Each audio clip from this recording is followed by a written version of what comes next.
کیا کہتے ہیں؟ عرض کہتے ہیں۔ عرض وہ شے ہے جس کا قیام کسی چیز میں پائے جانے پر موقوف ہو، جیسے پڑھنا، لکھنا، بولنا، لمبائی، چوڑائی، سرخی، سفیدی، حرکت، سکون، دھوپ، چاندنی، سب میں نے بتا دیا ایک ایک کو وضاحت کے ساتھ۔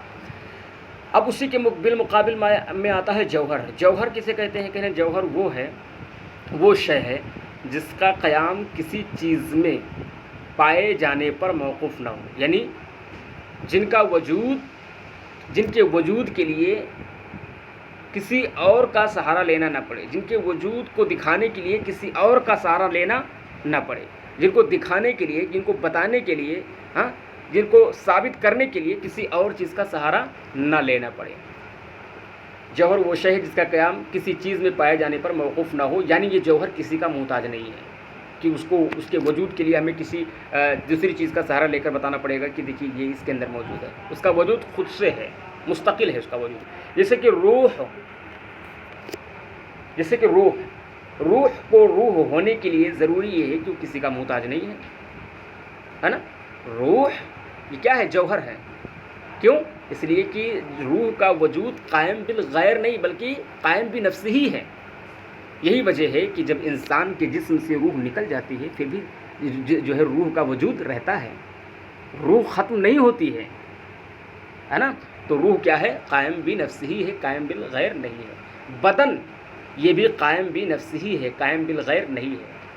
کیوں؟ اگر ہم یہ کہہ دیتے کہ روح یہ محتاج ہے بدن کی اور بدن یہ محتاج ہے روح کا، تو ایسی صورت میں جب روح ہمارے جسم سے نکل جاتی تب بھی ہم اس کو روح کہتے ہیں۔ روح کا نام، روح کا اطلاق اس پر ہوتا ہے۔ ہم کہتے ہیں نا روح ہماری عالم برزخ میں گئی، قبر پر ہے، یا اس طریقے سے ہم نے مسائل جب بتاتے تو پتہ چلا کہ روح کا اطلاق اس پر ہو رہا ہے۔ تو پتہ چلا روح کو روح کہنے کے لیے اس کو بدن کی ضرورت نہیں ہے کہ جب وہ بدن میں تھی تبھی اس کو روح کہا جاتا تھا، بلکہ روح کا ایک اپنا الگ وجود ہے۔ اسی طریقے سے بدن کو بدن کہنے کے لیے ہمیں روح کی ضرورت نہیں ہے۔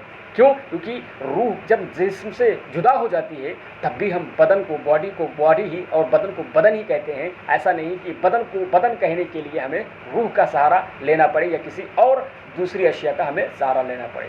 تو روح بھی کیا ہے؟ قائم بنفسی ہی ہے، یعنی جوہر ہے، اور بدن بھی قائم بنفسی یعنی جوہر ہے۔ اپنے وجود میں یہ دوسرے کے محتاج نہیں ہے۔ زمین کو زمین ہونے کے لیے یہ بھی اپنے وجود میں کسی کے محتاج نہیں ہے۔ آسمان بھی کسی کی محتاج نہیں، آسمان بھی کسی کا محتاج نہیں ہے۔ چاند ہم نے بھی پڑھا بھی ہے کہ چاند کو چاند ہونے کے لیے وہ کسی کا محتاج نہیں ہے، یعنی اپنے وجود میں وہ کیا ہے؟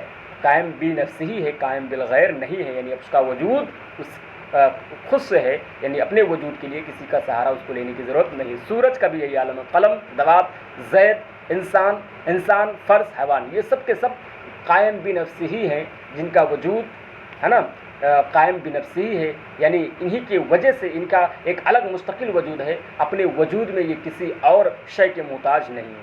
تو جو شے اپنے وجود میں کسی شے کے محتاج نہ ہو اس کو جوہر کہتے ہیں، اور جو شے اپنے وجود میں کسی شے کے محتاج ہو اس کو عرض کہتے ہیں۔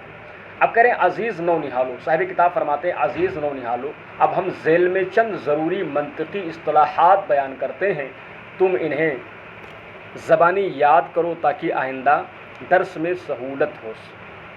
ٹھیک ہے، اب جو اوپر ہم نے تعریف کی ہے کچھ تو وہی تعریفیں ہیں اور کچھ صاحب کتاب اور مزید تعریفیں یعنی مزید اصطلاحات کو ذکر فرمائیں گے۔ فرماتے ہیں جوہر قائم بنفس ہی کو کہتے ہیں۔ ہم نے کہا نا جو اپنے وجود میں اپنے وجود کو بتانے کے لیے کسی دوسرے شے کا محتاج نہ ہو اس کو جوہر کہتے ہیں۔ قائم بنفس ہی اسی کو دوسری زبان میں قائم بنفس ہی بھی کہتے ہیں۔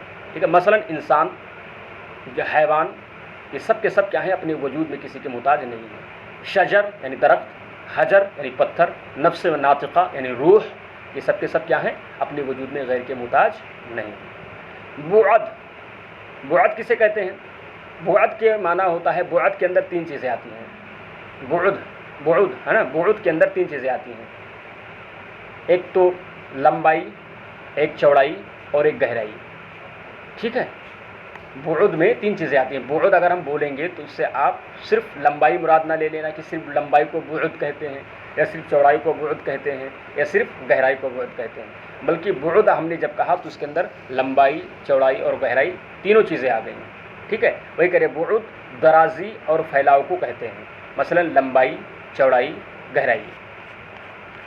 فرماتے ہیں ابعاد ثلاثہ، ابعاد ثلاثہ، ابعاد یہ بعد کی جمع ہے، اور ثلاثہ یعنی تین، یہی تینوں بعد یعنی لمبائی، چوڑائی، گہرائی. ابعاد ثلاثہ طول لمبائی، عرض چوڑائی، عمق موٹائی یعنی گہرائی.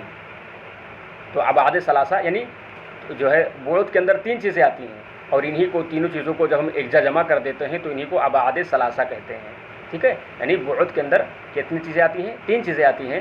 کون کون؟ لمبائی، چوڑائی، گہرائی. اور جب انہی تینوں کو ہمیں ایک جگہ جمع کر کے ان کا نام دینا ہوتا ہے تو پھر انہی تینوں کو ایک مجموعے کے طور پر دیکھا جاتا ہے، اور پھر ان کو اصطلاح میں ابعاد ثلاثہ کہتے ہیں. قابل ابعاد ثلاثہ، قابل کے معنی ہوتا ہے جن کے اندر ابعاد ثلاثہ کی صلاحیت ہو، یعنی جن کے اندر لمبائی، چوڑائی اور گہرائی. قابل ابعاد ثلاثہ کہتے ہیں کہ جن کے اندر لمبائی، چوڑائی اور گہرائی کی صلاحیت ہو، یعنی جن کے اندر لمبائی، چوڑائی اور گہرائی پایا جاتا ہو. اسی کو آپ یہ بھی کہہ سکتے ہو قابل ابعاد ثلاثہ، یعنی لمبائی، چوڑائی اور گہرائی کو قبول کرنے والا، اپنے اندر لمبائی، چوڑائی اور گہرائی کی صلاحیت رکھنے والا. اسے قابل ابعاد ثلاثہ کے لیے طول، عرض اور عمق والا. اب ہم ہی کو لے لیں، ہم انسان ہیں، ہے نا. اب ہمارے اندر لمبائی بھی ہے، چوڑائی بھی ہے اور گہرائی بھی ہے، تو ہم قابل ابعاد ثلاثہ ہوئی کہ نہیں ہوئی ہے نا. اسی طریقے سے آپ جو ہے جہاں حیوان کو لے لیجئے، اس کے اندر بھی لمبائی، چوڑائی اور گہرائی ہے، تو بھی قابل ابعاد ثلاثہ ہوا. تو ٹھیک ہے. تو جو ان تینوں بعدوں جن کے اندر یہ تینوں بعدیں پائی جاتی ہیں، جس چیز کے اندر یہ تینوں بعدیں پائی جاتی ہیں، اس چیز کو قابل ابعاد ثلاثہ کہا جاتا ہے، ٹھیک ہے. قابل ابعاد ثلاثہ طول، عرض اور عمق والا، لمبائی، چوڑائی اور گہرائی والا. جسم مطلق کریں، جسم مطلق کسے کہتے ہیں؟ جسم مطلق جوہر قابل ابعاد ثلاثہ کو کہتے ہیں. جوہر کی تعریف آپ نے پڑھی تھی کہ جو قائم بنفسہ ہی ہو. تو سب سے پہلے ان میں جو انہوں نے مثال دیا ہے، ہم جوہر کو تلاشتے ہیں کہ جوہر کون کون ہے. جسم مطلق کسے کہتے ہیں؟ جوہر اور قابل ابعاد ثلاثہ کو کہتے ہیں. جوہر، قابل ابعاد ثلاثہ کو جسم مطلق کہتے ہیں. تو سب سے پہلے ہم اس کے اندر جوہر تلاشیں گے، جیسے کہ انسان یہ جوہر ہے، حیوان یہ کیا ہے؟ جوہر ہے، شجر جوہر ہے، حجر جوہر ہے وغیرہ. یہ سب کے سب کیا ہیں؟ جوہر ہیں.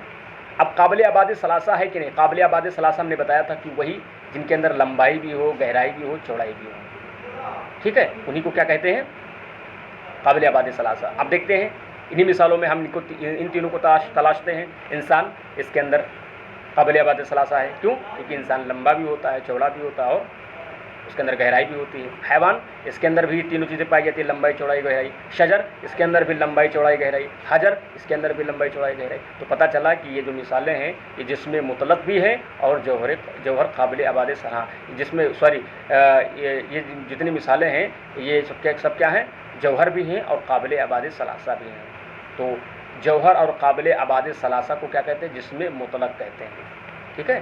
جسم مطلق کہتے ہیں. آگے فرماتے ہیں جسم مطلق جوہر قابل ابعاد ثلاثہ کو کہتے ہیں. جیسے کہ انسان ہے نا، یہ جوہر بھی ہے، قابل ابعاد ثلاثہ بھی. حیوان، یہ جوہر بھی ہے، قابل ابعاد ثلاثہ بھی. شجر جوہر بھی ہے، قابل ابعاد ثلاثہ بھی. حجر جوہر بھی ہے، قابل ابعاد ثلاثہ بھی وغیرہ. جسم مطلق کو زیادہ تر صرف جسم کہتے ہیں. جسم مطلق کو زیادہ تر صرف جسم، یعنی اہل منطق کی اصطلاح میں اس جسم مطلق کو جسم ہی کہتے ہیں. جسم مطلق زیادہ نہیں کہتے. جسم مطلق یعنی مطلقاً جسم، ٹھیک ہے. بڑھنے والا یا غیر بڑھنے والا، اس سے خالی ہو کر ہم اس کو دیکھیں گے. نفس ناطقہ کریں جوہر مجرد عن الابعاد ثلاثہ مدبر بدن کو کہتے ہیں. مدبر بدن کو کہتے ہیں. نفس ناطقہ کسے کہتے ہیں؟ جوہر مجرد عن الابعاد ثلاثہ مدبر بدن کو کہتے ہیں. دیکھو سب سے پہلے نفس ناطقہ کی تعریف کیا کہ نفس ناطقہ میں کن کن چیزوں کا نظر کس کو کہا انہوں نے؟ جوہر. تو ہم نے دیکھا مثال میں کیا دیا ہے انہوں نے؟ روح انسان. روح انسان دیکھیے، روح انسان جو ہے انسان کی روح انسان یہ کیا ہے؟ جوہر ہے، بلا شبہ ہے. اور انہوں نے کیا کہا؟ مجرد عن الابعاد ثلاثہ. مجرد کے معنی ہوتا ہے خالی ہونا، نہ ہونا، معدوم ہونا. عن الابعاد ثلاثہ تینوں بعدوں سے، یعنی ایسا جوہر جو تینوں بعدوں سے خالی ہو اس کو نفس ناطقہ کہتے ہیں. ایسا جوہر جو جوہر ہو یعنی قائم بنفسہ ہی تو ہو، اور لیکن اس کے اندر لمبائی، چوڑائی اور گہرائی نہ ہو، یعنی تینوں بعدوں سے کیا ہو؟ مجرد عن الابعاد ثلاثہ کیا معنی کیا ہوتا ہے؟ تینوں بعدوں سے خالی ہو، یعنی لمبائی، چوڑائی، گہرائی سے خالی ہو. اس کو صرف کیا ہے؟ مدبر بدن کو کہتے ہیں. ٹھیک ہے. مثلاً روح انسان، جیسے انسان کی روح. اب روح کو دیکھیے جوہر ہے، کیونکہ اپنے وجود میں یہ قائم بنفسہ ہی ہے، نفس ناطقہ. لیکن یہ روح جو ہے نہ اس کے اندر لمبائی ہے، نہ چوڑائی ہے، نہ گہرائی ہے. تو یہ مجرد عن الابعاد ثلاثہ ہوا کہ نہیں ہوا؟ ٹھیک ہے. نامی قوت نمو والا، جن کے اندر بھی بڑھنے کی صلاحیت ہے، وہ سب کے سب کیا ہے؟ نامی ہے. چاہے وہ انسان ہو، چاہے وہ حیوان ہو، چاہے شجر ہو. ٹھیک ہے، یہ سب کے سب کیا ہے؟ نامی ہے. قوت نمو والا یعنی بڑھنے کی صلاحیت جس کے اندر ہے. تو انسان بھی بڑھتا ہے. کل ہم آج کے 15 سال پہلے چھوٹے تھے، اس کے بعد ہم پھر بڑے ہوئے، اتنے بڑے ہوئے، اتنے بڑے ہوئے، اتنے بڑے ہو گئے. ایسے درخت چھوٹا ہوتا ہے پھر بڑا ہوتا ہے، حیوان چھوٹے ہوتے ہیں پھر بڑے ہوتے ہیں. تو جن کے اندر بھی بڑھنے کی صلاحیت ہو اس کو کیا کہتے ہیں؟ نامی کہتے ہیں. جسم نامی، جسم قابل نمو کو کہتے ہیں. جسم نامی کسے کہتے ہیں؟ ایسا جسم جو بڑھنے کی صلاحیت رکھے، جیسے انسان، حیوان، شجر. ہم نے مثال دی، انسان بھی بڑھتا ہے، حیوان بھی بڑھتا ہے اور شجر بھی بڑھتا ہے. جماد، جسم مجرد، جماد جسم مجرد عن النمو کو کہتے ہیں. جماد یہ جسم تو ہے لیکن یہ نمو سے خالی ہے، یعنی جن کے اندر بڑھنے کی صلاحیت نہ ہو. جیسے کہ لوہا، مٹی وغیرہ. تو لوہا اور مٹی وغیرہ یہ تو بڑھتے نہیں ہیں نا، ان کے اندر بڑھنے کی صلاحیت نہیں ہوتی ہے. تو یہ جسم تو ہے، جسم ہے لیکن مجرد عن نمو ہے، یعنی نمو یعنی بڑھنے کی صلاحیت سے خالی ہے. یعنی ان کے اندر بڑھنے کی صلاحیت نہیں ہے، یہ بڑھتے نہیں ہیں. لوہا، مٹی وغیرہ جس طریقے سے حیوان اور انسان اور پتھر بڑھتے تھے ان کو جسم نامی کا انسان، حیوان اور شجر یعنی درخت بڑھتے تھے، ایسا پتھر نہیں ہے. بلکہ جماد یعنی کیا ہوتا ہے؟ جو جسم تو ہوتا ہے لیکن نمو سے خالی ہوتا ہے، بڑھنے کی صلاحیت سے خالی ہوتا ہے، جیسے لوہا، مٹی وغیرہ. حس حادثہ، حس حادثہ، حس حادثہ. حس مطلب، حادثہ مطلب یعنی محسوسات. محسوسات کتنے ہیں؟ 5 ہیں. قوت باصرہ یعنی آنکھوں سے، جس آنکھوں کی قوت یعنی دیکھنے کی قوت. قوت باصرہ. قوت سامیہ یعنی سننے کی طاقت و قوت. قوت ذائقہ یعنی چکھنے کی طاقت. اور قوت شامہ یعنی سونگھنے کی طاقت.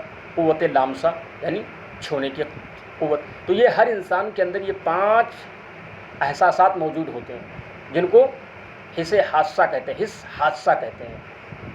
یعنی ان 5 چیزوں کے ذریعے سے انسان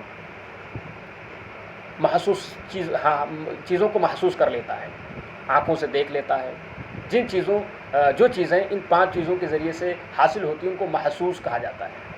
ٹھیک ہے، چاہے وہ آنکھوں کے دیکھنے کے ذریعے سے ہمیں پتہ چلے، چاہے وہ کانوں سے سننے کے ذریعے سے پتہ چلے، چاہے ہمیں ناک سے سونگھنے کے ذریعے سے پتہ چلے، یا زبان سے چکھنے کے ذریعے سے پتہ چلے، یا ہاتھ سے چھونے کے ذریعے سے پتہ چلے. تو ان کو حادثہ کہتے ہیں، محسوسات کہتے ہیں. اور انہی کو کیا کہا جاتا ہے؟ محسوسات کہا جاتا ہے. ٹھیک ہے، محسوسات خمسہ بھی کہتے ہیں ان کو کیا کہا جاتا ہے؟ محسوسات خمسہ بھی کہتے ہیں. اس حادثہ قوت باصرہ یعنی دیکھنے کی قوت. قوت سامیہ یعنی سننے کی قوت. قوت ذائقہ یعنی چکھنے کی قوت. قوت شامہ سونگھنے کی قوت. قوت لامسہ یعنی چھونے کی قوت. کرے حساس.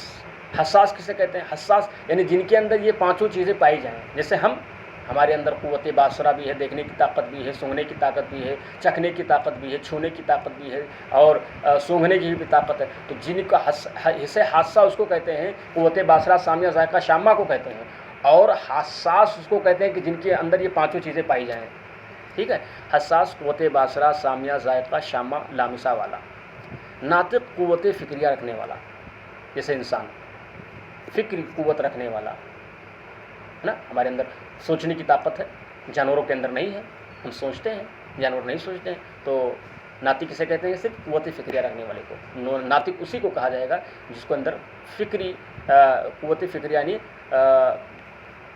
فکر کرنے کی طاقت ہو. متحرک بالارادہ، اختیاری حرکت والا. جیسے انسان یہ خود سے حرکت کرتے ہیں، لیکن درخت یہ متحرک بالارادہ ہوتے ہیں نہیں، وہ تو ہوا سے حرکت کرتے ہیں، ہے نا. تو ہم متحرک بالارادہ ہیں، درخت متحرک بالارادہ نہیں ہے. متحرک بالارادہ اختیاری حرکت والا جیسے انسان وغیرہ. ساحل ہنہنانے کی قوت رکھنے والا یعنی گھوڑا. ساحل کسے کہتے ہیں؟ گھوڑے کو کہتے ہیں. ہنہنانے کی قوت رکھنے والا. ناہق ریکنے کی قوت رکھنے والا یعنی کیڑے مکوڑے وغیرہ، اس کو ناہق کہتے ہیں. ساحل ہنہنانے کی قوت رکھنے والا یعنی گھوڑے کو کہتے ہیں ناہق. ریکنے کی قوت رکھنے والا، ٹھیک ہے، یعنی کیڑے مکوڑے وغیرہ. نابح بھونکنے کی قوت رکھنے والا. نابح کسے کہتے ہیں؟ کتے کو کہتے ہیں. مفترس پھاڑنے کی قوت رکھنے والا یعنی شیر کو مفترس کہتے ہیں. حیوان کسے کہتے ہیں؟ کرے جسم نامی حساس متحرک بالارادہ کو کہتے ہیں، جس کے اندر جو جسم نامی ہو، یعنی جس کے ایسا جسم ہو کہ جس کا بدن یعنی جس کا جسم جو ہے بڑھتا ہو، بڑھنے کی صلاحیت اس کے اندر، حساس ہو یعنی جس کے اندر قوت سامیہ، ذائقہ، شامہ، لامسہ اور قوت باصرہ وغیرہ موجود ہو، ہے نا، تو جسم نامی بھی ہو اور حساس بھی ہو، متحرک بالارادہ بھی ہو۔ اب ہم موبائل چلا رہے ہیں، اپنے ہاتھوں سے اپنی انگلیوں کو حرکت کر رہے ہیں، اپنے ارادے سے حرکت کر رہے ہیں کہ ہماری انگلی کو کوئی پکڑ کر جو ہے دوسرا حرکت کروا رہا ہے، ایسا نہیں ہے نا۔ تو حیوان جس میں نامی ہوتا ہے، حساس ہوتا ہے، متحرک بالارادہ کو کہتے ہیں، ہے نا، متحرک بالارادہ کو کہتے ہیں۔ اور یہ چیزیں انسان کے اندر بھی ہیں اور جانوروں کے اندر بھی ہیں، ٹھیک ہے۔ جیسے ہم ہیں، ہم جس میں نامی ہیں، کیوں، کس حساب سے؟ کیونکہ ہمارا جو جسم ہے یہ بڑھنے والا ہے، بچپن میں چھوٹے تھے، پھر اس کے بعد اور بڑے ہوئے، پھر اس کے بعد اور بڑے ہوئے۔ حساس ہمارے اندر پانچوں چیزیں پائی جاتی ہیں، یعنی دیکھنے کی طاقت، سننے کی طاقت اور سونگھنے کی طاقت، چکھنے کی طاقت اور جو ہے سننے کی طاقت۔ متحرک بالارادہ ہم اپنے آپ سے حرکت بھی کرتے ہیں۔ یہی چیزیں گھوڑے کے اندر بھی ہوتی ہیں کہ گھوڑا بھی ہوتا ہے، بڑھنے والا بھی ہوتا ہے، حساس بھی ہوتا ہے، یعنی سونگھنا، چکھنا اور یہ ساری چیزیں اس کے اندر بھی ہوتی ہیں، اور وہ خود سے حرکت بھی کرتا ہے، ٹھیک ہے۔ تو حیوان اور تو انسان اور فرس، یہ دونوں کی تعریف پر حیوان صادق آتا ہے، کیونکہ جس طریقے سے انسان جسم نامی حساس متحرک بالارادہ ہے، جسم نامی حساس، جسم، اس تعریف کو یاد کر لیں، جسم نامی ہو، حساس ہو، متحرک بالارادہ ہو، ایسے بھی فرس بھی ہے۔ شجر جسم نامی مجرد عن الحس کو کہتے ہیں، یعنی درخت جو ہے یہ جسم نامی تو ہے، یعنی بڑھنے والا جسم تو ہے، لیکن اس کے اندر محسوس کرنے کی طاقت نہیں ہے، یعنی یہ دیکھتا نہیں ہے، یہ سنتا نہیں ہے، یہ سونگھتا نہیں ہے، یہ چکھتا نہیں ہے نا، یہ بولتا نہیں ہے نا۔ تو مجرد عن الحس مطلب یعنی جو محسوسات سے خالی ہو، ان پانچوں محسوسات سے جو خالی ہو۔ شجر جسم نامی مجرد عن الحس کو کہتے ہیں، جیسے نخل، آم ہے نا، نخل مانے کھجور کا درخت، جامون، آم وغیرہ، یہ سارے کے سارے درخت جو ہیں نامی تو ہیں، یعنی بڑھنے والے تو ہیں، یہ سب نمو والے تو ہیں، لیکن یہ بتائیے کیا سونگھتے ہیں، یہ دیکھتے ہیں، یہ سنتے ہیں، یہ چکھتے ہیں؟ نہیں، یہ سب ان سے خالی ہیں۔ تو شجر جو جسم نامی ہو اور مجرد عن الحس کو کہتے ہیں۔ انسان حیوان ناطق کو کہتے ہیں، جیسے زید، بکر، خالد وغیرہ، انسان حیوان ناطق کو کہتے ہیں۔ دیکھیے، آپ نے پڑھا تھا حیوان کسے کہتے ہیں؟ انسان اسی کو کہتے ہیں جس کے جو حیوان ہوگا۔ حیوان کسے کہتے ہیں؟ آپ نے پڑھا حیوان جسم نامی حساس متحرک بالارادہ کو کہتے ہیں، ٹھیک ہے۔ تو یہاں تک تو حیوان ہے، لیکن اب انسان، یہ تو حیوان کی تعریف ہو گئی، لیکن انسان کو حیوان سے جدا کرنا ہے نا، انسان کسے کہتے ہیں؟ تو اس کے اندر ایک چیز اور ایڈ کر دو۔ اگر ہم صرف یہ کہیں گے کہ انسان جسم نامی حساس متحرک بالارادہ کو کہتے ہیں، تو گھوڑے کو بھی تو یہی کہتے ہیں، کتے کو بھی تو جسم نامی حساس متحرک بالارادہ کہتے ہیں، تو پھر آخر انسان ہی پر یہ تعریف کیوں صادق آ رہی ہے؟ تو حیوان کی تعریف ہوئی پھر۔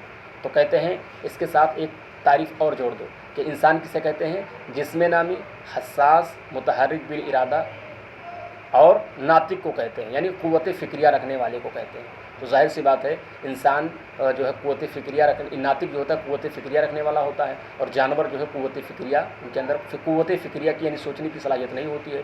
تو ظاہر سی بات ہے کہ ہم جب یہ کہیں گے کہ انسان حیوان ناطق کو کہتے ہیں، تو اب یہاں سے وہ حیوان نکل گئے جو قوت فکریہ والے نہیں ہیں، تو صرف اور صرف وہی حیوان بچے گا جو قوت فکریہ رکھنے والا ہوگا، اور وہ کیا ہے؟ انسان ہے۔ انسان حیوان ناطق کو کہتے ہیں، جیسے زید، بکر، خالد وغیرہ۔ فرس حیوان ساحل کو کہتے ہیں، ٹھیک ہے، یعنی ہنہنانے والا حیوان۔ اسد حیوان مفترس کو کہتے ہیں، یعنی پھاڑنے والا حیوان۔ حمار حیوان ناہق کو کہتے ہیں، حمار یعنی حیوان ناہق کو کہتے ہیں، یعنی گدھے کو۔ کلب حیوان نابح کو کہتے ہیں، یعنی بھونکنے والے کو۔ اب یہاں چند کلیہ اور ان کے افراد انشاءاللہ تعالیٰ کل اس کو ہم ذکر کریں گے۔ یہ آپ اصطلاحات خوب زبردست یاد کر لیجئے، میں نے ایک اصطلاحات کو اپنے ہی حساب سے انشاءاللہ تعالیٰ میں نے بہت اچھا سمجھایا ہے۔ اب یہ آپ پر ڈپینڈ کرتا ہے آپ سمجھ پاتے ہو کہ نہیں سمجھ پاتے ہو، اور کوشش کرو گے یہ کتاب سمجھو، یہ اصطلاحات سمجھو انشاءاللہ الرحمن۔ سارے آنے والے بیانات جو ہیں وہ سب انہی اصطلاحات پر منحصر ہیں، آپ ان کو سمجھے رہو گے تو سبق کو سمجھنے میں آسانی ہوگی، ٹھیک ہے۔ تب تک کے لیے کل پھر حاضر ہوتے ہیں نئے سبق کے ساتھ، اور تب تک کے لیے اللہ حافظ، السلام علیکم ورحمۃ اللہ وبرکاتہ۔